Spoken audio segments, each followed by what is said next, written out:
What up YouTube, it's Doomnyc here with a deck profile. We are going to get into the Bujin. Alright, so it's kind of weird for me to do this deck being that YGO Pro got their update today and Arasuda is in the game, but I've been testing the deck for a while nonetheless, and besides, if you guys are getting this in real life, then you're not going to have Arasuda anyway.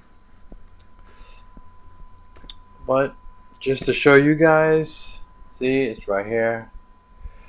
Alright, so you could see this guy's going to be 1600 attack is okay. I mean, you know, we are playing Horn, so it should be fine. And then the 1900 defense, you know, whatever the case may be, but it's going to be nice to have another Beast Warrior Bujin monster. So the deck is going to change, but let's get into the deck right now. So we got two Mikazushi. Don't play this at 3.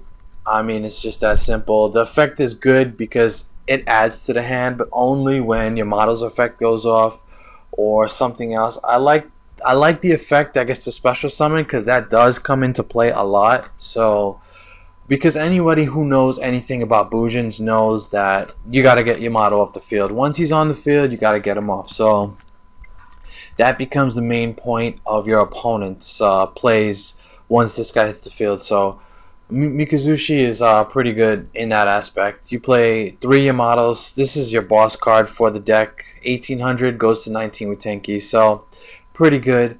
Your Searcher, pretty much a Foolish Burial every turn. It's one of the best cards in the game right now.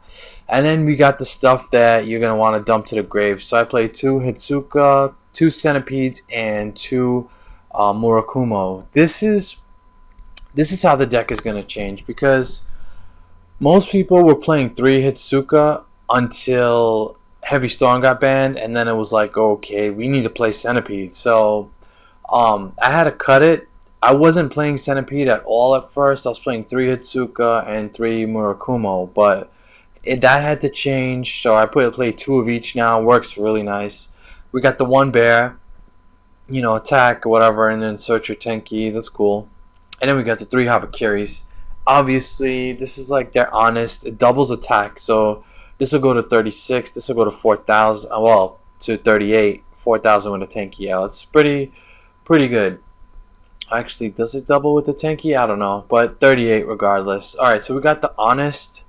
These are all lights except for bear, so, you know, honest. And then 3 Cardies. This is probably new for you guys, but honestly, I mean, I tested this deck a lot. The deck is slow. You guys all know this already. It needs as much draw power as possible. Card D just allows it. You might be saying, well, you're running 2 Tenkis, you got the triple pot of duality, you know, and then Yamato dumps all of these guys. Yeah, that's true. But what happens when you don't draw Yamato, a Tenki, and you do your duality search and you don't get Yamato? Then you're like, damn it. More times than not, if I do a duality search and I don't get this first turn, I'll summon Card D and set a few, and then bam, that's it. So this is a really good play. Try it out. It goes through your deck really quick. Dark Hole, 1 Bujin Carnation, and 1 Regalia Sword. Bujin Regalia. These 2 are the cards that get searched by Mikazushi. I'm thinking about changing this deck because of Arasuda. A lot of things might change. I might add in another Regalia because it's really good. Like, there's a lot of games that this card's really handy when you banish something you want it back. But yeah, triple pot searching. I play triple lance. This is like probably one of the few decks that I do play triple lance. Most of the time I just play 2, but because Yamato is such a problem, they do whatever. I mean, people will play Dark Hole just to get rid of 1 Yamato. So definitely you got to play the triple lance. The 2 Tenkis, of course. And then for the traps, Horn, this is really good because this can be activated in the damage step. So this turns out being really fantastic. And especially if you end up putting in Susano or this guy, Kagusuchi. I don't know how you say that. Yeah, the monsters get huge, so you're definitely gonna want to play that. You got the bottom list, Regalia. Okay, I'm playing one D Prison, one Mirror Force. I don't want to play two of each. See, I have the other two right here because honestly, you don't know what you're gonna need. There's a lot of people playing Dragoonides, and so I kind of feel that the D Prison's better for that matchup. But then if you're playing something that can spam out summons, then the Mirror Force, might be okay. Torrential, Staple, Compulse, two chains because I don't play Veiler in the main deck, and your Solemn Warning. For the extra, we've got Ouroboros. We got two of each of the Bujin Exceases. They're both really good, so you definitely should play this. This one stops destruction. This one can attack all your opponents and search from the decks. Fantastic. Two Omegas because they're all lights, so you can go into this. Tiger King because you play a couple Beast Warriors. Black Ship Staple. Two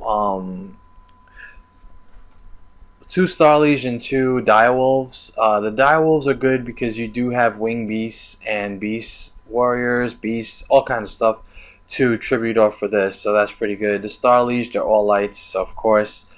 Lavalval Chain. I will go into this if I draw like other stuff like Murakumo's, Hetsuka's, stuff like that, and use the effect to put your motto on the top of my deck, so I draw it next turn. Like that's the best play that you can do. If you want, I mean, after that you can just use the other material if it's still in the field and dump something to the grave. So that's all right. And then Cowboy, just normal stuff to round out the extra. Vivid Knight in the side. Kaiser Coliseum is a nice tech for those of you who have tried this out. It's pretty good. I don't like it only because, if your opponent's playing a lot of back row hate, then this isn't going to last. But it's good to play to get one of your Bujins like this out and then play this. And then they can't summon more than one monster. So this becomes like almost impossible to get off the field. It's really good. So anyway, let's go on to replays. And I've got a couple. I've got like 6. So we're going to start off here. And this guy's playing some type of... Rainbow Ruins, Crystal Beast type of deck with Malefic Cyber End. Like, everybody's trying to play Malefic Cyber End. It's getting kind of annoying. So all I do is Yamato first turn. I don't have anything to set.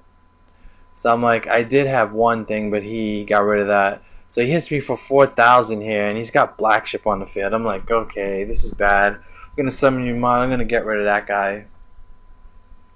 And then bam. I would have targeted the field spell, but because he has one in there, this can't be destroyed by card effect. So obviously that's why I didn't do that. And he plays the Pot of Duality, and if you noticed, you could rewind the video. Like, he drew another Malefic Cyber End, but he obviously, because of Pot of Duality, he can't summon it. What I was gonna do is I was gonna go into this next turn anyway, and then do some fun stuff there, maybe Xyz. Who knows what I would have done, but it would have been fun. Probably I would have went into the 2500 guy, but anyway. So, Crystal Beast, I mean, in this day and age, it's not going to be good. Alright, so this guy's playing like Kazaki's. He's playing some type of weird deck, but he's trying to see Blasting the Ruins. So I'm thinking, and then look, the first Sarcophagus. When's the last time you saw this? So I saw what this dude was playing. I was like, oh, it's not that big of a deal. He can keep adding this stuff constantly. I would have worried a little bit more if he was playing like, man, what's that trap deck that Bakura used to play? I can't remember, but it would be game over if he spells it out. I don't know. You guys will write it in the comments. But, it would have been crazy if he was playing this. He summoned Spirit of the Pharaoh. I'm like, okay, let me try to get rid of that dude. See? So this got chained in the damage step, and I draw a card. This is like so good for Bujin. If you're playing Bujin and you're not playing this, you shouldn't be playing the deck. Like, seriously. And see, I draw Bear at the right time. And this is just bad for him at this point. He's just going to scoop right now. Because look at this. Look at my back row. I'm just dropping stuff in the grave like crazy. Look at this. This is ridiculous. So he's just gonna scoop right now. Because it doesn't make sense to play that out, you know? Alright, next duel. So, again, this guy's playing another one of these, See, honestly, when I see, like, United We Stand and Mage Power, like, I think of Ben Kai.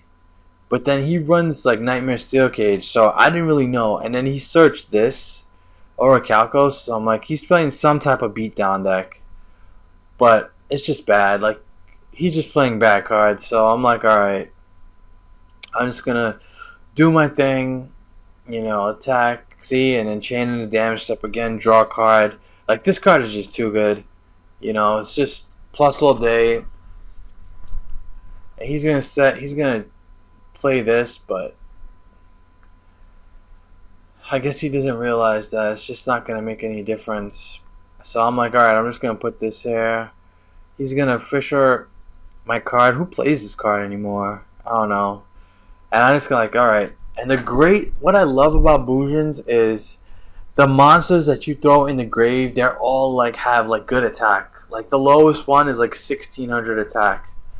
So yeah, I'm gonna go into this guy, destroy, and then hit him for 25. At this point here, it's like, okay, he's gonna play Skull Dice. Like, I didn't know what this guy was playing, to be honest. I'm gonna summon my Yamato. He's gonna play Skull Dice, and I'm just like, okay, whatever. So at this point, yep, goes to the grave. At this point, it's just like, okay, you know, he's gonna scoop.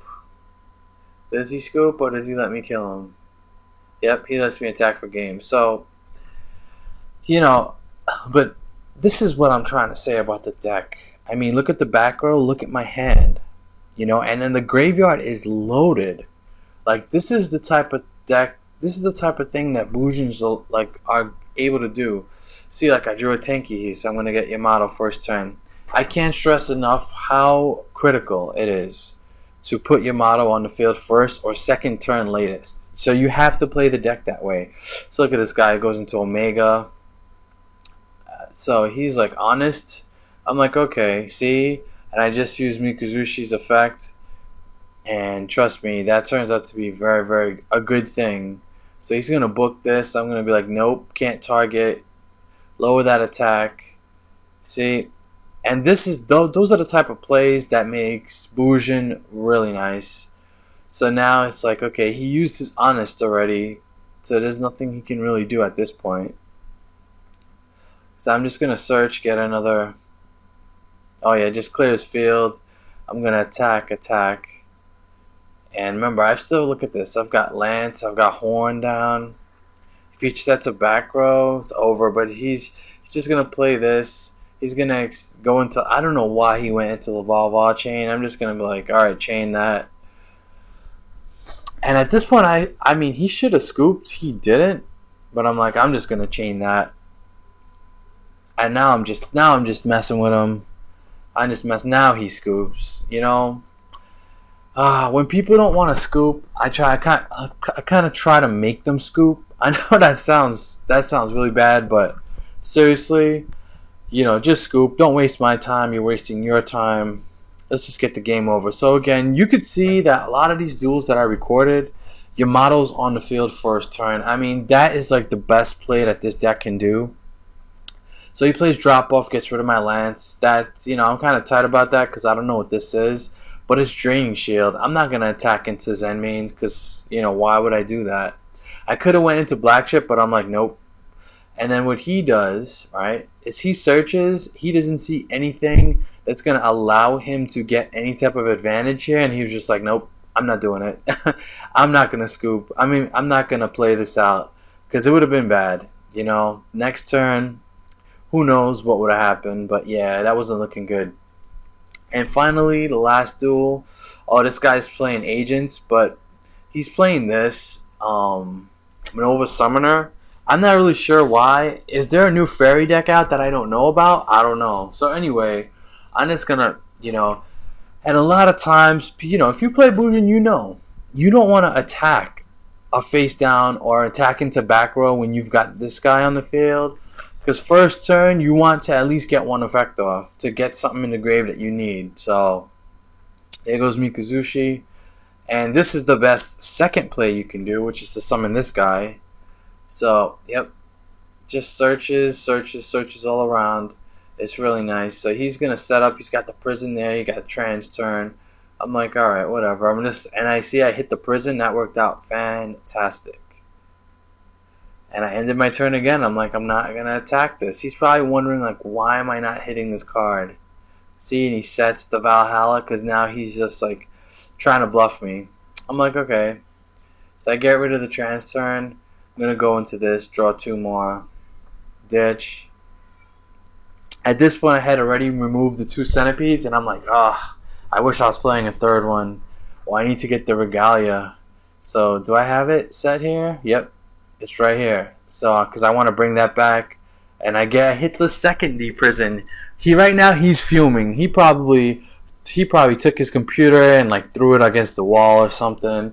I don't know what's going on, but I hit 2 D prisons. Yeah, he's tight about that. So finally, I got rid of his monster, and I'm about ready to start. But now this is where he decides that he needs to make a play. So he goes into this, doesn't activate the effect. I mean, I didn't warning that because I knew that it wasn't necessary. You know, I'm just going to attack. He's going to bring Christia on the field, and obviously I'm going to want to get rid of that because Christia is a problem no matter what deck you're playing. This is not a nice card. So yeah, I'm going to warn that. I'm not even going to think twice about it. And at that point, he's like, I'm going to scoop because he's left with Honest. He's got a bottomless, but I'm just going to attack him to death right here. So guys, that is the Bujin deck. Let me know what you think. Arasuda is going to go in here, and then the deck is going to have to change a little bit. But I kind of wanted you to see what type of combos the deck goes into. There's various ways to play this. There's also an OTK version, which I will show you on another day. But guys, thumbs up the video. Don't forget to leave your comments down below. And until next time, YouTube, peace.